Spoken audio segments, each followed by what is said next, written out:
Thank you. Good morning and welcome to this February 17th Land Use and Livability Subcommittee meeting. I see that all members are in attendance. So first we have call to the public. Do we have any speakers today? We do not for a call to the public, Chairwoman. Okay, thank you. Next on the agenda is approval of the minutes. May I have a Move motion? approval. Okay, is there a second? Second. Thank you. All in favor, say aye. Aye. Aye. All opposed? It carries unanimously. Next on our agenda, we have two consent items. I will need a motion for item 2 or 3 unless someone wants to discuss them. I'd move approval. Second. Thank you. All in favor? Aye. Aye. Any opposed? It carries unanimously. Then we have information items that would be 4 through 7. Does anybody need any additional information rather than just the report itself? Great. So let's go on to item 8, Neighborhood Rental Rehabilitation Program Expansion. I believe Spencer and Cindy are coming down as we speak to present, as well as Kim. Good morning, Madam Chair and members of the subcommittee. We are excited to be here today to bring to you recommendations on how we would like to reinvigorate our rental rehabilitation program, which is one of our grant-funded housing rehab programs that, to be honest, has languished in recent years. I'm joined by Cindy Stotler, the Housing Department Director, who will discuss the Housing Phoenix Plan and how this program ties into that overall effort, and Kimberly Dickerson, our Neighborhood Revitalization Deputy Director, who will give you a background on our current rental rehab program and cover our recommendations today. Cindy. And thank you. Before we go on, Cindy, is part of your expansion program mean you're not going to retire? Please don't retire. I heard the rumor. I think sorry. you're with. Sorry, Madam Chair, the retirement option is not a factor in today's presentation at all. So Oh, sorry darn about it. that. I was hoping. Okay. Thank you. Take it over, Cindy, please. Thank you. Good morning, Madam Chair and members of the subcommittee. As you know, the Housing Phoenix Plan was approved in June of 2020. The plan includes a comprehensive analysis of the housing needs of the city of Phoenix. Some of our findings included that 46% of Phoenix households are making less than 80% of area median income, that 200,000 households spend too much of their income on rent, and that a zip code is a determinant to our residents' health and access to opportunities, and that an overall housing shortage of over 160,000 units is driving up the cost for rents and home prices. The plan includes 9 policy initiatives aimed at substantially increasing the number of available and affordable housing options for Phoenix residents at all income levels. The plan includes an overall goal of creating or preserving 50,000 homes by 2030. Since June, staff has been working on implementing all 9 initiatives. We recently released our second quarterly report that provides information on our substantial progress on many of the initiatives. Today, we are focused on the 7th policy initiative in the plan, which is to expand the city's efforts to preserve existing housing stock.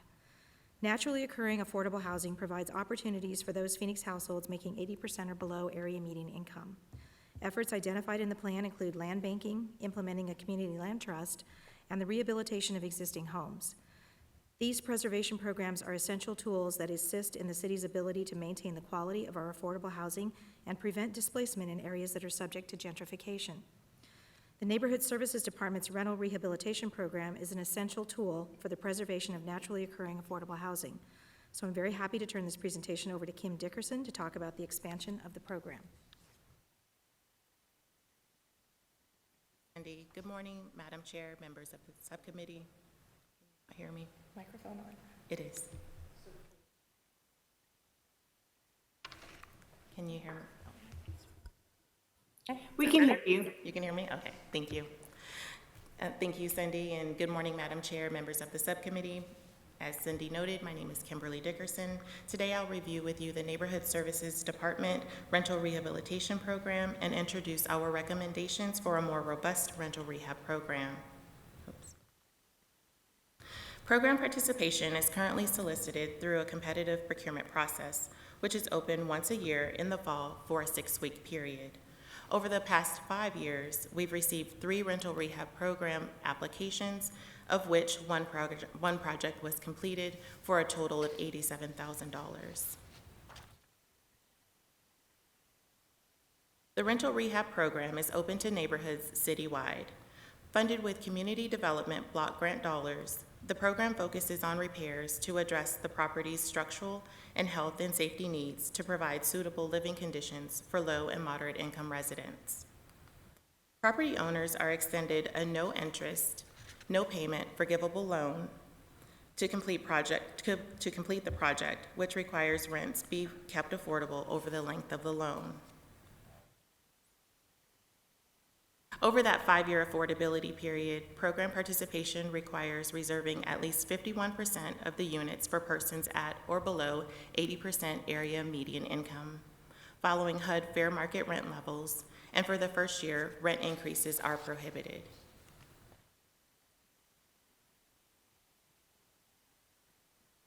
As I mentioned earlier, the program participation has significantly decreased over the past 5 years. In December 2020, a virtual focus group was held with property owners who had either at one time expressed interest in the program or participated. Focus group participants identified opportunities for improvement, and 4 main areas rose to the top, those being program marketing, education, access, and neighborhood development. To improve program marketing, a website is being developed. To enhance program education, the webpage will outline program benefits, criteria, eligibility, and provide information to property owners regarding requirements and commitments. To increase program access, a program application will be made available on our new website. Additionally, the application has been streamlined, as well as the process for applying. Limited application periods will be expanded to offer continuous application periods. To support neighborhood development, the program will target areas scheduled for or engaging in redevelopment activities. These improvements will help revive the rental rehab program and focus it on anti-displacement, the preservation or creation of affordable rental units, and neighborhood revitalization. Next, I'd like to discuss our recommended changes, and I'll start by talking about the expanded goals of the rental rehab program. Anti-displacement tools provide support to low and moderate income residents and create defenses from displacement pressures. These tools also provide neighborhood cohesion and well-being and offer housing security and stability. The Choice neighborhood, for example, is undergoing significant revitalization activities, and rental rehab could be used to sustain affordability in the area. For all participating properties, the percentage of affordable units will be protected or increased over the affordability period, which is critical to low and moderate income tenants. The rental rehab program preserves the condition of naturally occurring affordable housing. It also strengthens the neighborhood aesthetics by repairing blighted or deteriorating structures. And of course, as the Neighborhood Services Department, we also want to help develop neighborhoods. As we heard from the focus group, some rental property owners are hesitant to heavily invest in their property due to the lack of neighborhood development or revitalization efforts. Concentrated program activities in strategically targeted neighborhoods not only eliminate neighborhood blight, but can also be used to support and possibly spur neighborhood development activities. Following council-identified priority areas and in partnership with the Housing Department, the revamped rental rehab program aligns with Neighborhood Services' vision statement to create a community of desirable neighborhoods. Next, I'd like to walk you through the rental rehab program requirements, comparing the current model and expansion models. I'd like to begin with eligible properties. Under both models, both single and multifamily properties will remain eligible. However, the expansion model allows for up to 24 units. Eligible locations will change from citywide to strategically or targeted areas. The length of time rents are held at or below HUD fair market level rent is extended from 5 years under the current model to up to 10 years in the expanded model, depending on the CDBG project investment value. You'll also note that the affordability period may be up to 20 years should the property owner be eligible for a mortgage principal paydown. The mortgage principal paydown is a new program feature. Property owners that don't meet program debt ratios can receive a grant of up to $20,000 to pay down their mortgage principal. The project investment is currently limited to $25,000 per unit or $300,000 per project. Under the expansion model, those limits are increased to $40,000 per unit or $400,000 per project. There will continue to be a property owner match requirement. However, we recognize that for a variety of reasons, not all property owners have access to the necessary capital. Therefore, we've expanded the match requirement from 25% to a percentage of up to 25% to allow greater flexibility and participation. We ask that the Land Use and Livability Subcommittee recommend council approval to expand the rental rehab program to focus on anti-displacement, create and preserve affordable housing, and combat blight to spur and support neighborhood development. With that, we invite any questions. Thank you. Thank you so much for the presentation. That was excellent. Are there any comments? Yes, Councilwoman, hello. Thank you. Good morning. Yeah, so one of the questions or comments is, one of the recommended enhancement opportunities for this year's program is targeted neighborhood approach. I would like to know from staff if they have already identified neighborhoods or areas of the city that would best benefit from this strategic approach. Madam Chair, Councilwoman, so this is something that we would work very closely with each council office as to what areas could be identified within your district. The two that come to mind immediately that we know we would want to focus on are the areas around the extended light rail corridor, which we expect could be an area that we would want to use anti-gentrification tools. And then also within our choice neighborhood, we have a commitment based on the grant requirements through the housing department that we want to continue those efforts. However, again, we would work with each council office to identify what areas within those three core strategies of the program would fit best. So again, anti-gentrification, areas where there's currently, I'm going to call it an affordable housing desert, and revitalization, neighborhood revitalization strategy area. And then my second question is, have there been any areas on the west side in Maryville that have been identified? Madam Chair and Councilwoman, Maryville is always an area that, for my department, we have a very strong interest in doing anything we can to help revitalize. So we would be happy to work with your office again on, and other council offices that cover the Maryville area on ways that we can look at a more holistic plan that could include rental rehab strategies as one element. Alone, it can only do so much, but in conjunction with other programs, of course, we could be very effective. And I guess just my one last thought is, we know we have that housing, Cindy and I have talked about it, and over at Glendale and 19th Ave. And I guess my question is also, do we have a plan to then later be able to have money to make the repairs that need to be made, right? I get it that a lot of these units, we're not going to get a ton of revenue for them because of the purpose of this, of the purpose of why we're doing this. So is there a plan to then be able to say, okay, this is the money we're going to have to be able to keep up with the project, to be able to paint it, to be able to do the work that needs to get done, 10, 15 years from now? Because, we have that property at 19th Avenue in Glendale, and we have tons of issues with it right now. And I know that Cindy and the team are working incredibly hard to trying to figure out how do we get more money to do the repairs. Like, again, like, as you guys know, I'm a huge advocate to making sure that we get more affordable housing. But when we have properties like Santa Fe Springs, right, where we have neighbors that are calling that are calling in and saying you need to sell this property because we need someone that can really take care of it, I definitely think that makes it harder for me to advocate for this. And so I guess just more of a question is, like, what's our plan, like 10 years from now, to making sure that these properties continue to look the way to continue and to maintain them the way they look the moment that they open. Because Santa Fe is a huge problem. Thank you, Madam Chair and Councilwoman Guardado.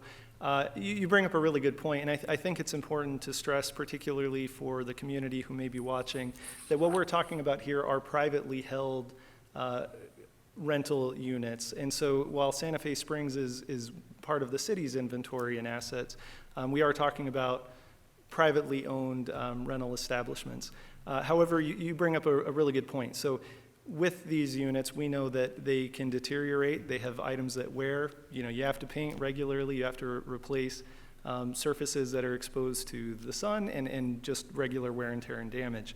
The CDBG funds that we're using for this particular program are not intended to replace the general maintenance budgets for the units. So we could absolutely work with, as part of our scoring criteria, plans on how the owners intend to be able to maintain the investment that we are putting into the property.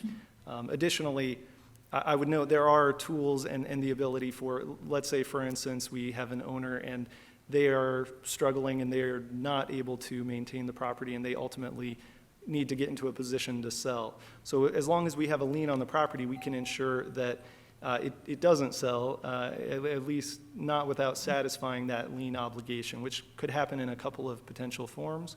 One would be if they pay back the loan, however much is remaining at that time, or another option would be to transfer that lien to the next owner to maintain that affordability, which again is our ultimate goal with this program. But that would be a potential mechanism to help ensure that the project is safeguarded. And again, we do periodic assessments as part of our annual checks where we make sure that there are no code violations on the property. If they are not maintaining the property, if they are violating city codes, then that lien could be called back. So there are a number of items that we can employ to help make sure that our investment is protected and doesn't become a burden to the community at large. Great, thank you. Thank you. Councilman Garcia. Thank you, Chairwoman. So I had a question around who would be getting these. My concern would be around either out-of-state large holdings or just making sure we're kind of not subsidizing folks, land banking or bigger kind of organization. I don't even know what they're called, but I know there's holdings or LLCs that hold a lot of properties. And so I would prefer, first of all, thank you. I think this is a great program. I think we need it. I think the fact that you're speaking on gentrification and we're trying to find solutions to prevent it is amazing. I just would want to see kind of local folks that have a second or third property at the front of the line, rather than kind of, I saw there were some limits of 12 properties or 25 properties. So yeah, just a little bit, if you can explain a little bit of how you're going to be deciding who gets it, and if we're preventing kind of some of these outside the state companies from doing it. Madam Chair and Council Member, I love your optimism because part of what we're trying to do here is just get more people interested in our program and, of course, be able to establish and maintain the affordable housing stock that we have. So we haven't thought to that level of about limiting and then trying to prioritize and you know, who will ultimately get this funding. We've been kind of down that one track of get more people interested and keep and maintain affordable housing. But you bring up a great point. And so part of what we could do is within our scoring criteria, we could prioritize you know, a variety of different elements, including if it's, you know, locally owned, if we're looking at someone who has a smaller inventory rather than a larger inventory, and we can work through all of that with you. One of the things that I want to point out about where we are right now in the process, so we are seeking your recommendation to approve the changes to the program. However, you'll notice that within the presentation and within the council item, we don't have any dollars associated with the program at this point. And that's because we'll look to do that as we look to next year's annual allocation of our CDBG funds. And so we have a little bit of time between now and the end of the fiscal year, especially, to work out some of these details with your offices, because I think you make a great point. You know, if this is successful and we do get lots of interest, we want to make sure that that's maximizing the goals we have as a city in terms of how we're running the program. Any other questions? Yeah, Thank you.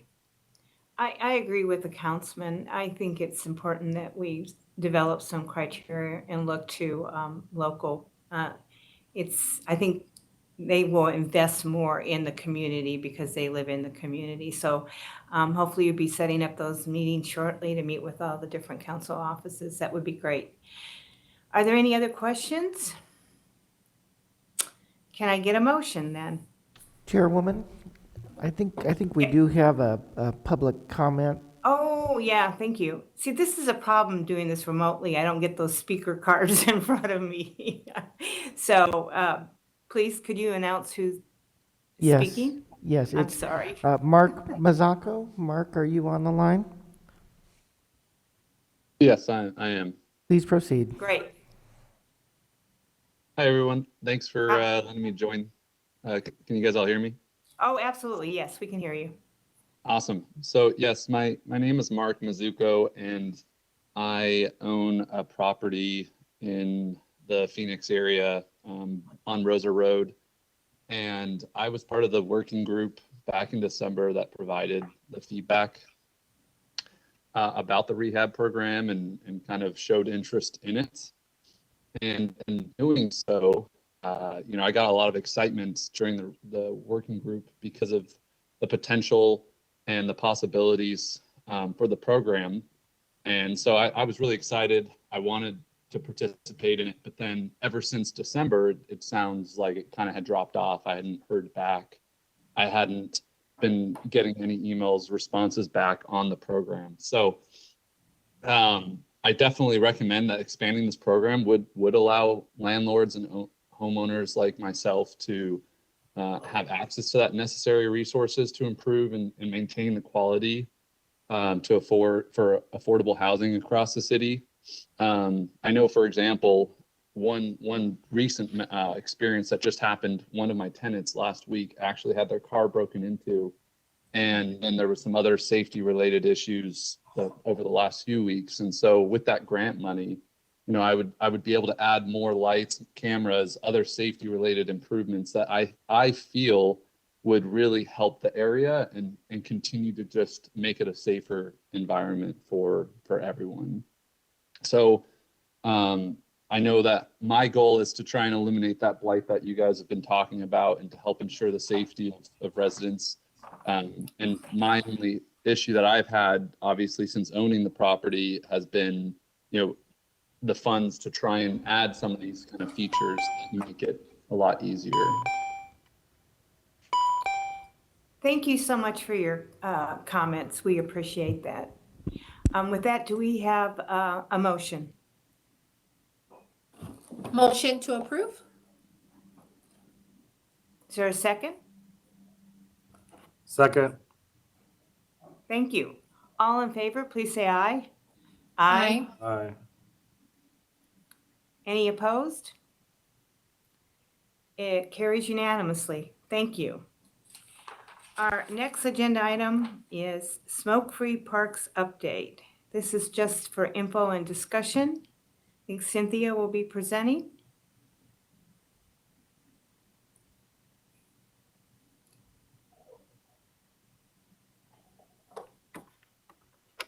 Good morning, Madam Chair, members of the subcommittee.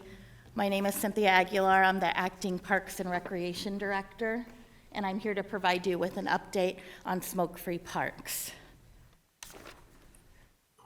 Our current smoking policy in our flatland urban parks prohibits smoking and vaping within 20 feet of a building entrance, playground, ramada, or patio, and within restrooms and other enclosed spaces. Smoking is currently entirely prohibited in our mountain parks and preserves.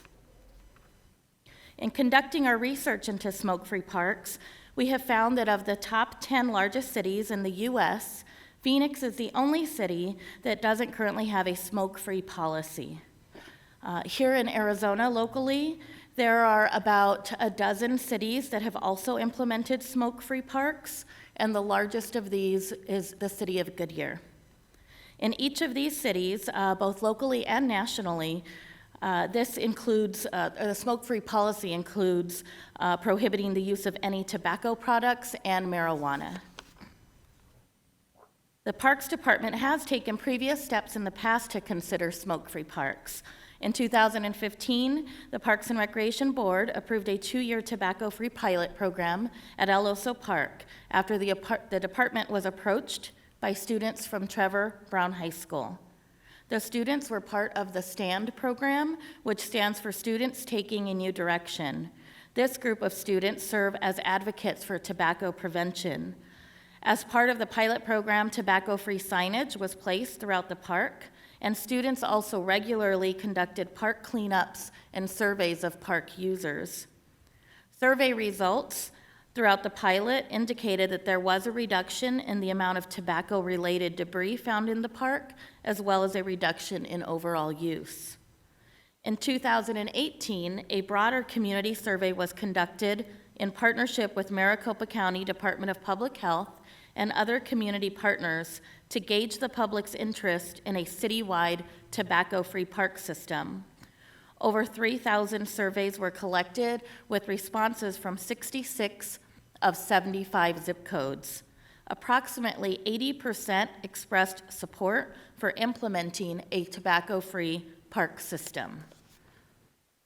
Additionally, as more and more cities have continued to move towards smoke-free park systems, the National Recreation and Parks Association also issued a position statement on tobacco consumption in parks, encouraging parks departments to consider implementing smoke-free parks to help provide the safest and healthiest environment for all users.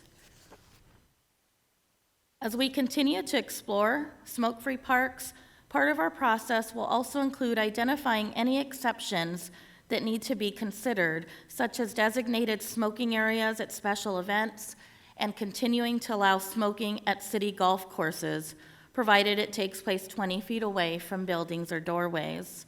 We have found that some cities, locally and nationally, who have implemented smoke-free policies have provided for similar exceptions.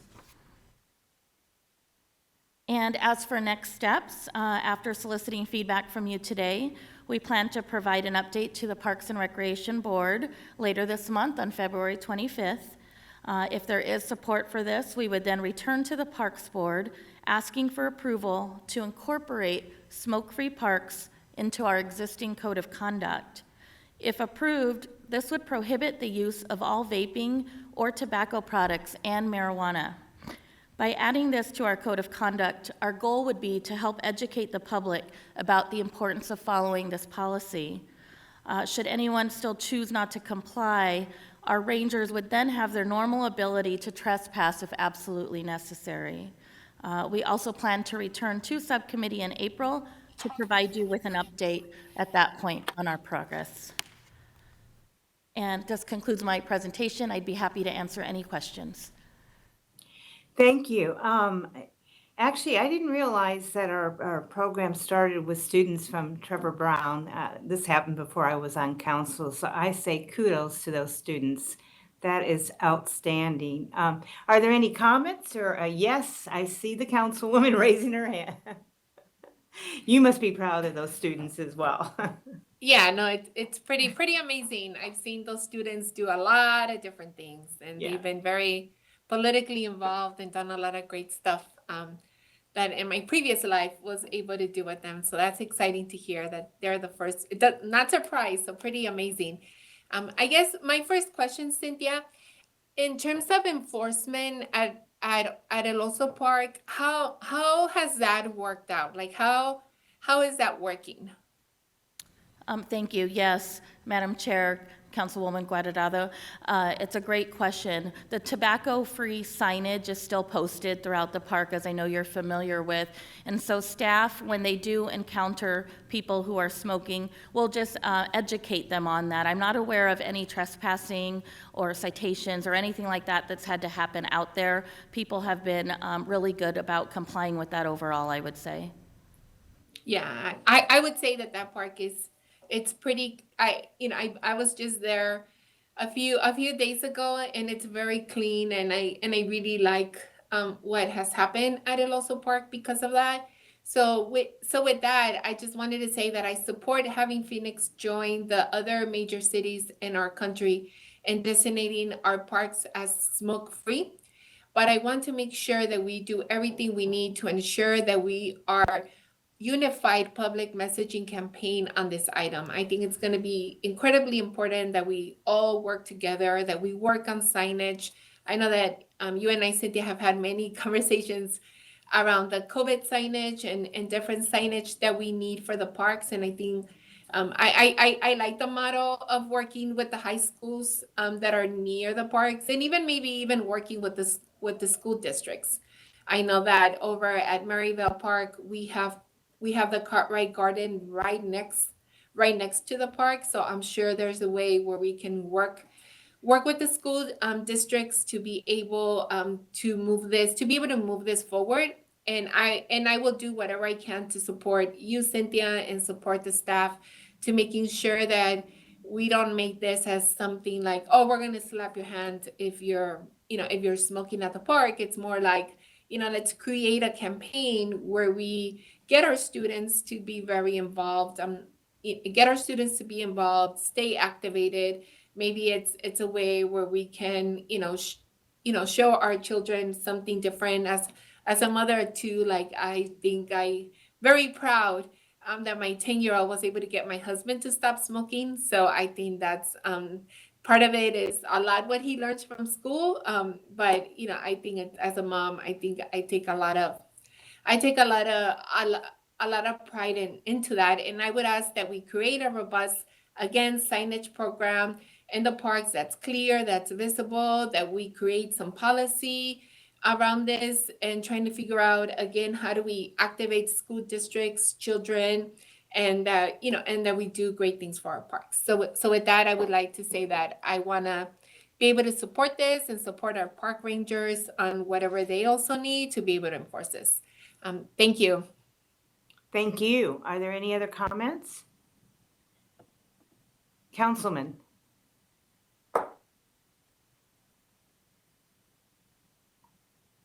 Are you on? Is that, you can hear me now? Yeah, now we can. Okay, thank you, Chairwoman. I just want to echo a little bit of the enforcement piece. I know park rangers are having a hard time right now. We put them in a position where they're enforcing a lot of the COVID situation. And so I just want to make sure we do lead with education. We don't put them in situations where they would, get in confrontations or so on. I heard the word trespass right now. Would this allow folks to be kicked out, trespassed? What's kind of the ladder of escalation after a verbal warning that could potentially happen with this moving forward, Cynthia? Sure, absolutely, Madam Chair, Councilman Garcia. Great question. By incorporating it into the code of conduct, the park rangers would be able to follow their normal flow of escalation, if you will. And so it's always first to lead with education, ask them to comply, just kind of explain what the rule is, and try to get them into compliance. In most cases, they're very successful doing that, and we hope that would be the case with something like smoking. If they did not want to comply, they definitely could be asked to leave the park for the day by the rangers. And let's say it's a park where rangers may encounter the same group not following this rule or any other rule, then the progression would be a trespass for longer than a day, and the time period just kind of escalates through that process. But again, we're hopeful that it wouldn't get to those measures. Okay. I don't think I have any other questions. Just one thing that was kind of suggested to me or a thought, and I don't know if we've thought about this, is potentially having an area, a smoking area somewhere in the park, similar like we see in other places, where folks can just be suggested to go away from people or kind of in their own area. I don't know if we need to fence it off and do it more like a dog park, but joke. But I do think maybe that's a possibility where, kind of deter folks, and if folks want to be in a smoke-free area, they could be in a larger part of the park, and then folks need to do what they need to do, they could go somewhere else. So I think that's something you can bring up with the Parks Board and be a part of the dialogue. I too like the idea of getting schools involved, the different school districts. They can be a part of our educational process, but I also support this and hope that the Parks Board comes up with some great recommendations. Are there any other comments? Thank you so much, Cynthia. I appreciate it. Thank you. Madam Chair? Oh, I'm sorry. Yes, okay. Vice Mayor. I support this. My question is, do we have enough rangers to cover all the parks? Good question. Thank you, Madam Chair, Councilwoman Williams. We do. So right now we do have a Flatland Urban Park Ranger team that goes out. But to your point, they're not at every park at every given minute or hour of the day. They definitely have a schedule that they rotate through. So this would be something that would be added to what they look for when they're visiting those parks in their regular patrol schedules. And would this also be applied to like Reach 11, where they have big tournaments and big crowds?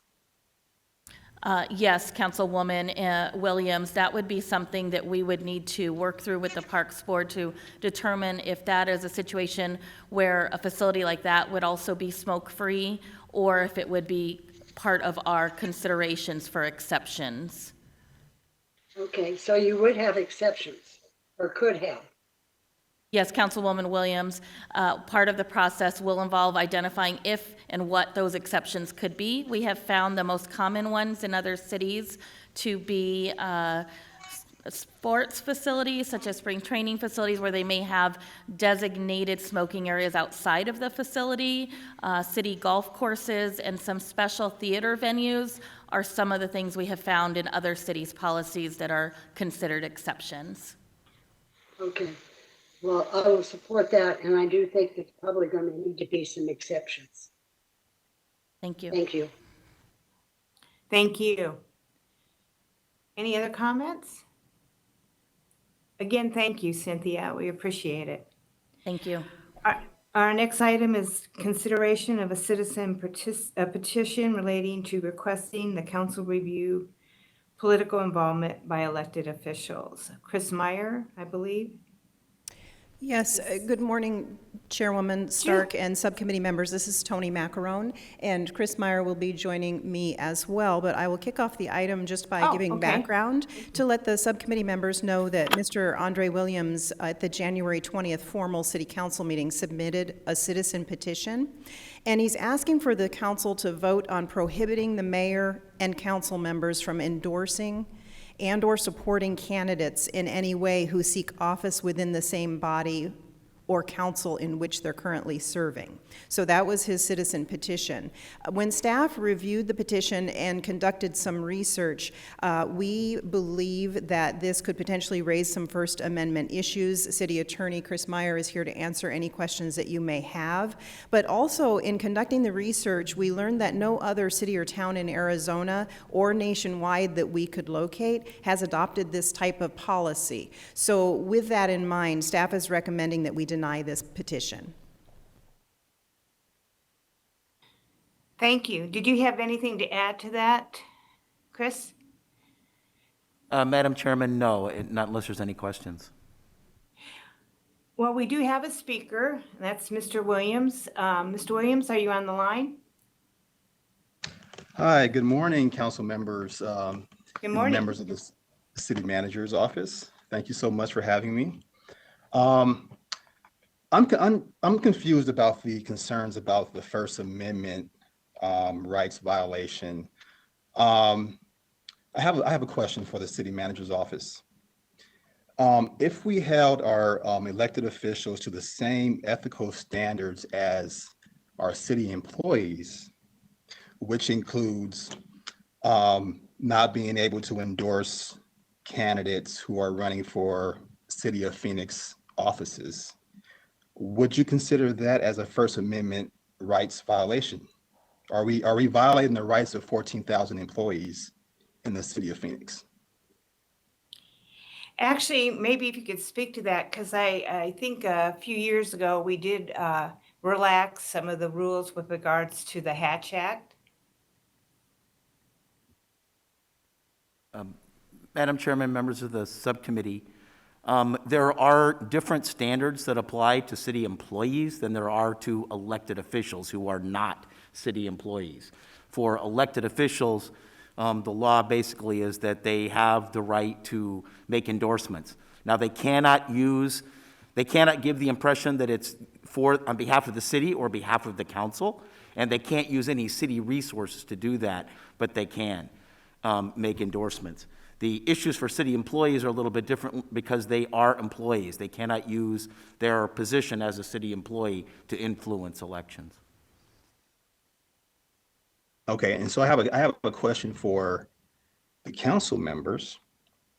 Do you feel it's okay to apply a different standard to our city employees than to our elected officials?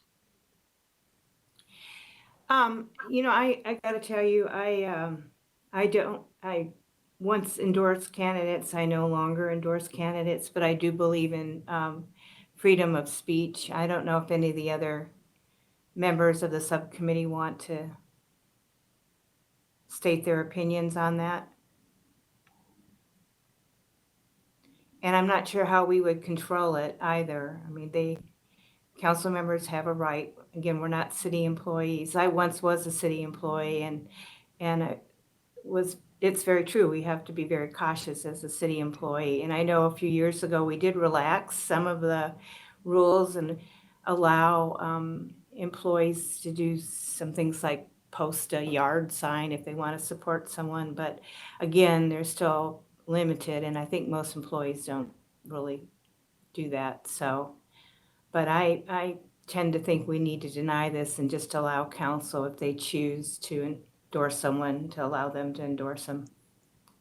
Any other thoughts from council or subcommittee rather? Well, I had additional comments.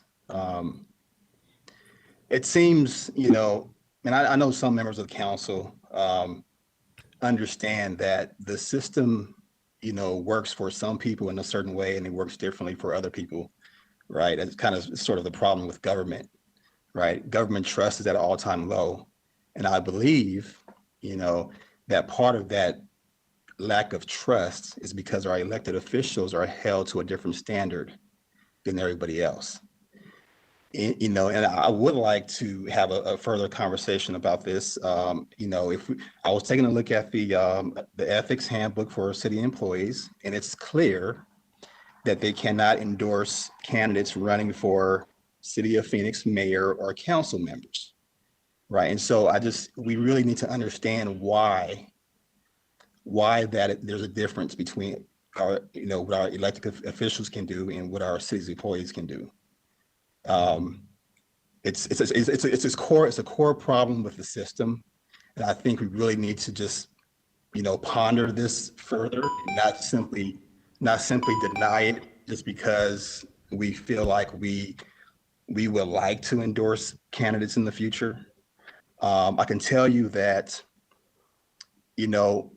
for a mayor to endorse a particular candidate in the election erodes trust in the system. I can't, if you can imagine half of, those who are supporting, say, Cynthia for District whatever 3 will feel jaded if Cynthia loses because of the influence that our member, our mayor or our council member has placed behind a particular candidate. And, as far as, ethics is concerned, our council members are supposed to be independent. They're supposed to be responsible only to the public. And so if you have a mayor backing a candidate and that candidate wins, will that candidate feel responsible to the mayor? Right? Will they feel like they have to give the mayor something like a vote in the future for that mayor, because that mayor backed their campaign? Thank you for your time. I certainly think people have a right, again, to endorse someone. And I don't necessarily think that means they have to be beholden to someone because they endorsed them. I don't know. Are there any other thoughts or comments? Yes, Vice Mayor Williams. Thank you. I've been in both positions, and I have never found anyone who won if I had endorsed him to be beholden to me. I think you do it out of mutual interest and environment within the community. I don't see anything wrong with it. Council members are held to a different standard than employees. There are statutes that pertain to our actions, and we have to be very careful. And I'm sure Mr. Myers can tell you that he often has to remind us what our limitations are. So I would make the motion to deny this. Second. Thank you. Are there any other comments? Okay, all in favor, please say aye. Aye. Any nays? It carries unanimously. Thank you so much. Again, we also have on the agenda call to public. Are there any new call to public? Chairwoman, names? there are not. Okay, thank you. And then we have our topics for future items. Are there any items the committee members would like to add?